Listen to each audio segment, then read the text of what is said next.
आज देखिए धरती से जुड़ा एक ऐसा सच जो अपने आप में कई राज समेटे हुए है। क्या आपने एक ऐसे नागलोक के बारे में सुना है जहां आज भी मौजूद है शेषनाग? क्या आपने कभी ऐसे नागलोक के बारे में सुना है जहां आज भी मौजूद है वो नाग जिससे समुद्र मंथन हुआ था? यह है धरती से जुड़ा हजारों साल पुराना ऐसा रहस्य जिसके बारे में जानकर आप चौंक जाएंगे।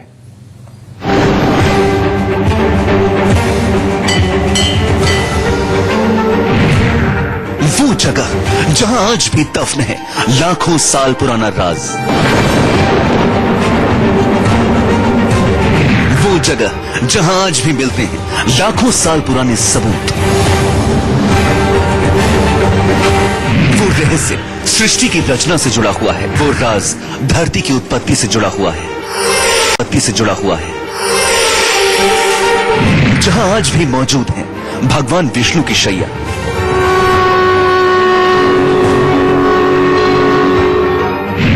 जहां आज भी मौजूद है समुद्र मंथन का नाग।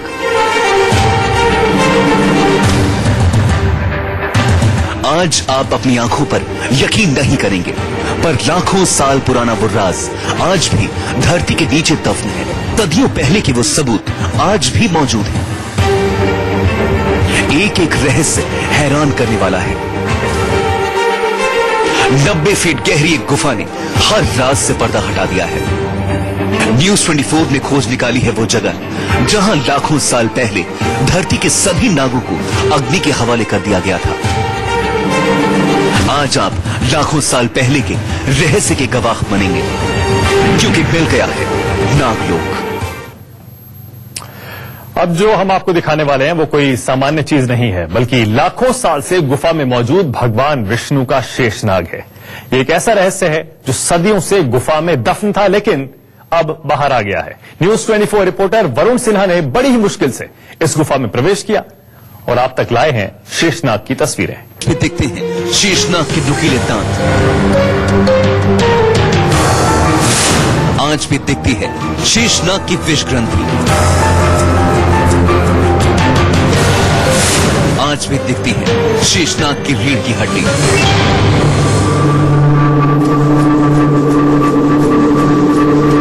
ये सब कुछ आज आप देखेंगे। धरती का ऐसा राज जिसे हर कोई जानता तो है, पर कभी देखा नहीं। पौराणिक मान्यता है कि धरती को शेषनाग ने फन पर उठा रखा है। न्यूज 24 ने वही शेषनाग ढूंढ निकाला है। हमारी तलाश शुरू हुई पिथौरागढ़ से। पिथौरागढ़ से 80 किलोमीटर दूर एक गुफा है, पाताल भुवनेश्वर। यहां दफन है शेषनाग से जुड़ा हर राज। ये गुफा विशालकाय पहाड़ी के 90 फीट नीचे है। हम लोग करीब 90 फीट नीचे आ चुके हैं और धरती से नीचे 90 फीट आने के बाद जिस स्थान पर मैं खड़ा हूं उस स्थान को कहते हैं पाताल लोक। यही वो पाताल लोक है जिसके बारे में तमाम पुराणों में कहा गया है। और ऊपर से 90 फीट उतरने के बाद ये समतल स्थान आ जाता है जिसको कहा गया है पाताल लोक। सामने आपकी तस्वीर है और ये पूरा का पूरा समतल है। हम लोग करीब 90 फीट उतर चुके हैं और अब ये खुले में 130 मीटर लंबी गुफा है। देखने पर गुफा में उतरना नामुमकिन सा लगता है, लेकिन गुफा में उतरने पर शरीर खुद ब खुद गुफा के संकरे रास्ते में अपने लिए जगह बना लेता है।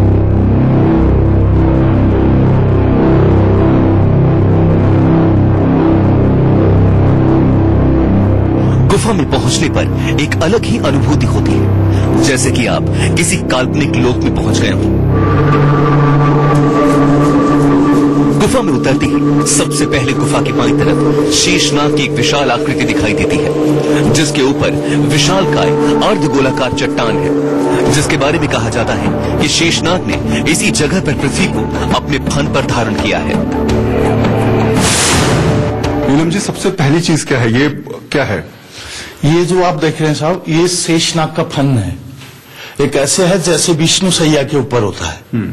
और ऊपर का पटल जो आप देख रहे हैं पृथ्वी का है। पृथ्वी को शेषनाग जी ने अपने ऊपर समाया है और शेषनाग जी ने मुंह खोला अपना और अंदर आप देखिए पूरे उन्होंने अपने दांत दिखाए हैं। ये आपको जो अलग अलग टाइप के पत्थर अंदर में नजर आ रहे हैं, ये पूरे शेषनाग जी के दांत हैं। अब भगवान विष्णु के इस शैया को देखिए, ये शेषनाग है। और गुफा में मौजूद इस नाग के फन को देखिए, दोनों में काफी समानताएं हैं। और जिस तरह एक नाग के फन में दांत और विष ग्रंथि होती है, वो सब गुफा में मौजूद इस नाग में भी दिखाई दिया। इनके बीच में आप देखिए, ये शेषनाग की विष ग्रंथि है। ये जो आप सामने देख रहे हैं, जिसमें टॉर्च लग रही है, ये शेषनाग जी की विष ग्रंथि है जी। ये हर नाग के तलवे में रहता है और इस नाग के तलवे में भी है, ये जो आप देख रहे हैं जी। तो अभी हम इस पाताल में कहा है, शेषनाग जी के अंदर हमने प्रवेश लिया, यानी विष्णु सैया के अंदर हम पूरी। अब जो है हम पाताल के अगले मार्ग की ओर जाएंगे। ये पूरा शेषनाग जी का मुंह है जी हाँ। और ये सामने की तरफ जो आप बता रहे हैं, ये पूरा- शेषनाग जी का जी हाँ, फन है सर जी। अब हमारा जो है अगला जो मार्ग होगा, अब हम शेषनाग जी के गर्भ में प्रवेश करेंगे। शेषनाग से जुड़ा ये सच वाकई हैरान करने वाला था। ये गुफा बहुत लंबी है। हमारे साथ मौजूद गुफा समिति के अध्यक्ष हमें शेषनाग के गर्भ में ले जा रहे थे, जहां और भी चौंकाने वाले रहस्य दिखाई दिए।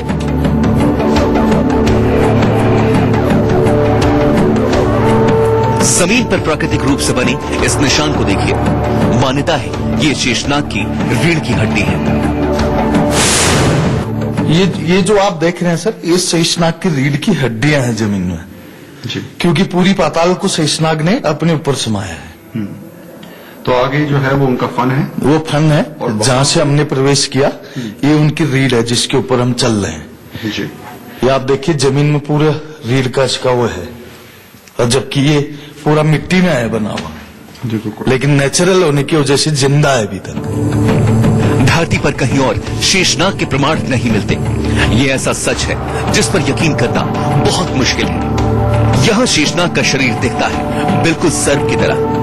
ये सब सुनने में किसी कहानी की तरह लगता है, लेकिन धर्म में अगर आपकी जरा सी भी आस्था है, तो इस स्थान पर पहुंचने के बाद आप इन चीजों पर यकीन करने से खुद को चाहकर भी नहीं रोक सकते। इस जगह पर बनी आकृतियां भले ही निर्जीव हो, लेकिन वास्तव में ये इतनी सजीव लगती हैं कि आप इन्हें चाहकर भी नजरअंदाज नहीं कर सकते। वरुण सिन्हा, न्यूज़ 24, पिथौरागढ़। तो आपने देखा शेषनाग। अब आपको दिखाते हैं वो नाग जिससे लाखों साल पहले समुद्र मंथन हुआ था, और वो कुंड जिसमें धरती के सभी नागों को जला दिया गया था। न्यूज़ 24 पर आज आप लाखों साल पुरानी उस वासुकी नाग को देखेंगे, जिसे पकड़कर देवताओं और राक्षसों ने समुद्र को मथा था। वो आज भी पाताल भुवनेश्वर गुफा में मौजूद है। इनके बगल में आप देखिए सर, ये बासुकी हैं। जी। आप अपने पीछे साइड में देखिए, ये बासुकी नाग है। जी। ये बासुकी कौन सी हुई, जिनसे सागर मंथन हुआ था, ऐसा उल्लेख है स्कंद पुराण में। जी। इनका थोड़ा सा हमें दिखाइए कि कहाँ इनका मुंह है, किस जी हाँ, ये इधर से गए सर, ये जो आप देख रहे हैं, यहां से फिर ये अडबट भागों में बढ़ जाते हैं। पौराणिक मान्यता है कि इस गुफा में लाखों तरह के सांप रहते थे। ये ऐसा नागलोक था जिसके प्रमाण धरती पर कहीं और नहीं मिलते। इसकी कल्पना तक नहीं की जा सकती कि जिस नाग से समुद्र मंथन हुआ वो आज भी मौजूद है। ये वासुकी वो हुए सर जिनसे सागर मंथन हुआ था, जी। क्योंकि नागों के जो नाग हैं, शेष नाग इस पाताल में रहते हैं, तो उनके साथ सारे नाग इसके अंदर रहते थे। इच्छाधारी नागों का भी आवागमन होता था यहाँ, तो उनके साथ में जो है ये बासुकी भी यहाँ रखे गए सर। इन्होंने बासुकी से जो है सागर मंथन हुआ था, जिसमें 14 रत्न निकले थे। एक तरफ से देवताओं ने उसको पकड़ा था रस्सा बना करके, एक तरफ से दैत्यों ने उसको पकड़ा था। तो ये वही बासुकी हुई है सर। इस गुफा में कुछ और हैरान करने वाली चीजें दिखाई दी। वो यज्ञ कुंड दिखाई दिया, जिसके बारे में कहा जाता है कि राजा कुंड दिखाई दिया, जिसके बारे में कहा जाता है कि राजा परीक्षित के बेटे जन्मेजय ने इसी कुंड में धरती के सभी सांपों की आहुति दे दी थी। ये है यज्ञ कुंड जी। ये आप देखिए पान के पत्ती के आकार में बना है जी। इसका पौराणिक उल्लेख है, राजा परीक्षित के लड़के हुए थे जन्मेजय जी। उन्होंने क्या किया, सारे पाताल के नाग जो हैं इस कुंड में जला दिए। अच्छा। लेकिन एक नाग इस कुंड से भाग गए थे, जिनका नाम था तक्षक। बाद में उन्होंने ही राजा परीक्षित को डंक मार दिया था। अच्छा। तो वो तक्षक जो है सर वो ये है, ये आप देखिए पीछे,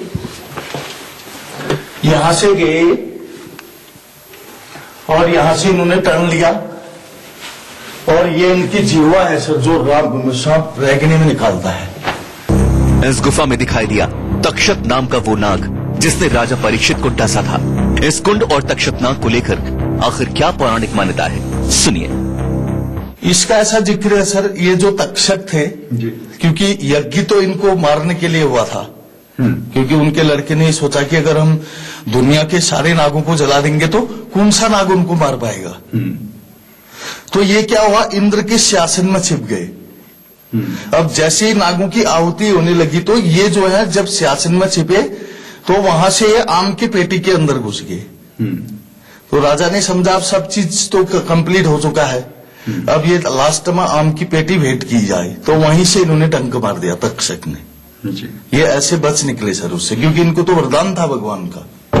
पाताल भुवनेश्वर गुफा का विस्तृत वर्णन स्कंद पुराण के मानस खंड के 103 अध्याय में मिलता है। पाताल भुवनेश्वर अपने आप में एक दैवीय संसार को समेटे हुए है। वरुण सिन्हा, न्यूज़ 24, पिथौरागढ़। पाताल भुवनेश्वर में आपने देखा नागलोक। ब्रेक से पहले अब आपको दिखाते हैं इस गुफा में स्वर्ग का रास्ता जो काल भैरव के मुंह से होकर गुजरता है।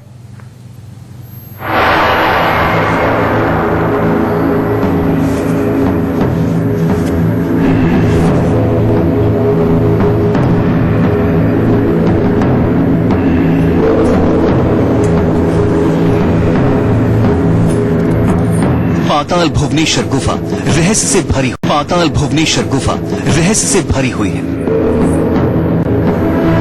और जब एक एक रहस्य बेपर्दा होता है तो चौंकाने वाली हकीकत सामने आती है।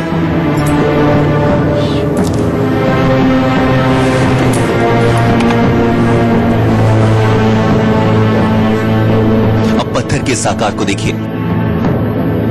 मान्यता है कि यह काल भैरव देवता की जीभ है।